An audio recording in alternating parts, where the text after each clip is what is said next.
इसी सीक्वेंस में एक क्वेश्चन और करते हैं हम लोग, जिस पे हम लोग मोमेंटम कंजर्वेशन की बात की थी। उस पे आते हैं, एक क्वेश्चन करते हैं। जैसे मान लो 2 point charges A and B are released from rest, find the velocity of A when velocity of B becomes 20 meter per second.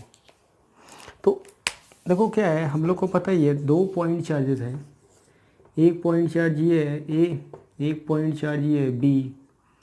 ये इनिशियली दोनों कैसे हैं, रेस्ट में हैं। आपको पता है इलेक्ट्रोस्टैटिक फोर्स इस पे इधर लगेगा, इस पे इधर लगेगा, और रेस्ट पे छोड़ोगे तो ये इधर जाने लगेगा, ये इधर जाने लगेगा। किसी समय बाद B का स्पीड कितना बोल रहा है, किसी समय बाद ये यहाँ पे आ जाएगा, कुछ V1 से चलने लगेगा, और ये VB जो होगा वो बोल रहा है 20 मीटर पर सेकेंड से चल रहा है। और नेट फोर्स कितना है, 0 है। लीनियर मोमेंटम कंजर्व होगा, पढ़ा है हम लोगों ने। तो नेट फोर्स 0 है, लीनियर मोमेंटम कंजर्व होगा। तो अभी मोमेंटम कितना है, 0 रेस्ट में है, तो फाइनली मोमेंटम भी 0 होना है। तो ए का मास कितना है, 4v1 minus 20 into 2 is equal to 0। तो v1 आ जाएगा 10 मीटर पर सेकेंड। ये आंसर हो जाएगा। अच्छा, तो बात कूलम्ब्स लॉ पे, अब मतलब केवल और केवल न्यूमेरिकल ही है, बहुत न्यूमेरिकल है कूलम्ब्स लॉ पे। आगे हम लोग कंटिन्यू करेंगे और भी। आपको ये बात मैं बता दूं कि कूलम्ब्स लॉ पढ़ने से पहले इलेक्ट्रोस्टैटिक्स और अच्छे से समझ में आए, इसके लिए आपको वेक्टर आना बहुत ज़रूरी है। अगले लेक्चर स्टार्ट करने से पहले मैं उम्मीद करता हूँ कि आप सब लोग वेक्टर ज़रूर पढ़ लीजिएगा, वेक्टर रिवाइज करके बैठिएगा। मतलब वेक्टर का रिवीजन के टर्म्स में, मतलब आप सभी जैसे रिजल्टेंट वाली बात जो है, ए वेक्टर है, बी वेक्टर है, रिजल्टेंट आर है, ये एंगल थीटा है, ये अल्फ़ा है, तो R magnitude A square plus B square plus 2ab cos theta, R maximum A plus B theta 0 degree होता है, R minimum A difference B theta pi होता है। और दोनों जब इक्वल होते हैं,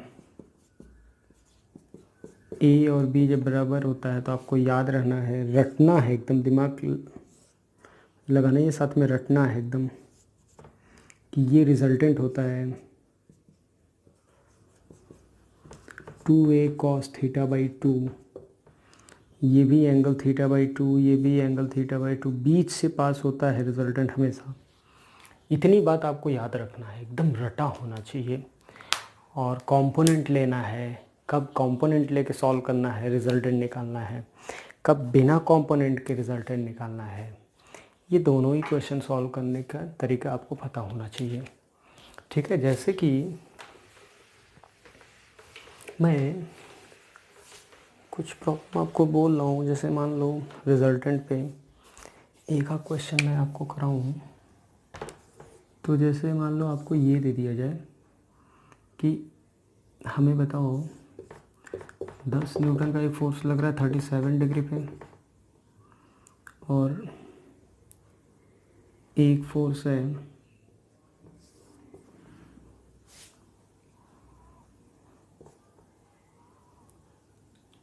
53 डिग्री पे, 60 डिग्री पे,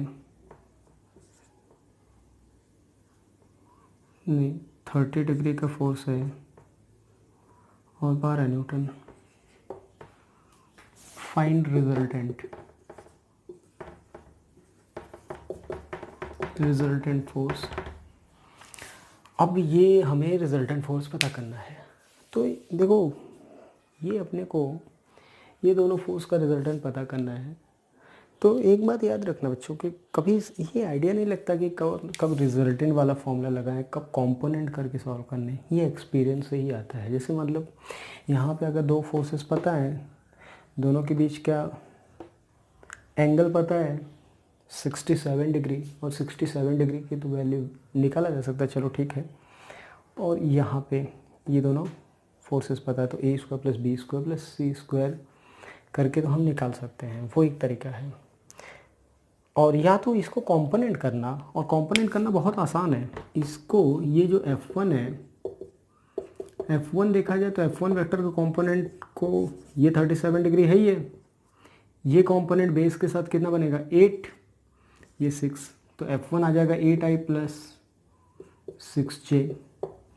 ये F2 वेक्टर अगर इसको बोल दें तो F2 वेक्टर का कंपोनेंट कितना आ जाएगा, ये कंपोनेंट ये 30, 6√3 हो जाएगा, ये 6 हो जाएगा, तो 6√3i minus 6j। Resultant vector जो आ गया, रिजल्टेंट फोर्स दोनों को जोड़ोगे तो देखो अपने को दिख रहा है 8 प्लस 6√3i,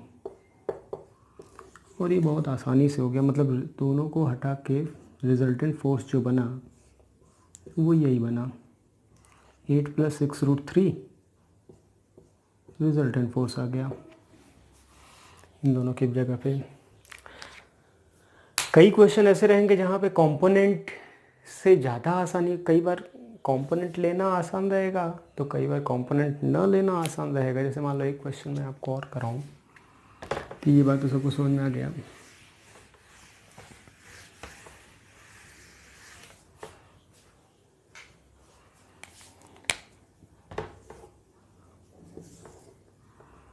आपको जैसे ये दिया है, ये दिया है,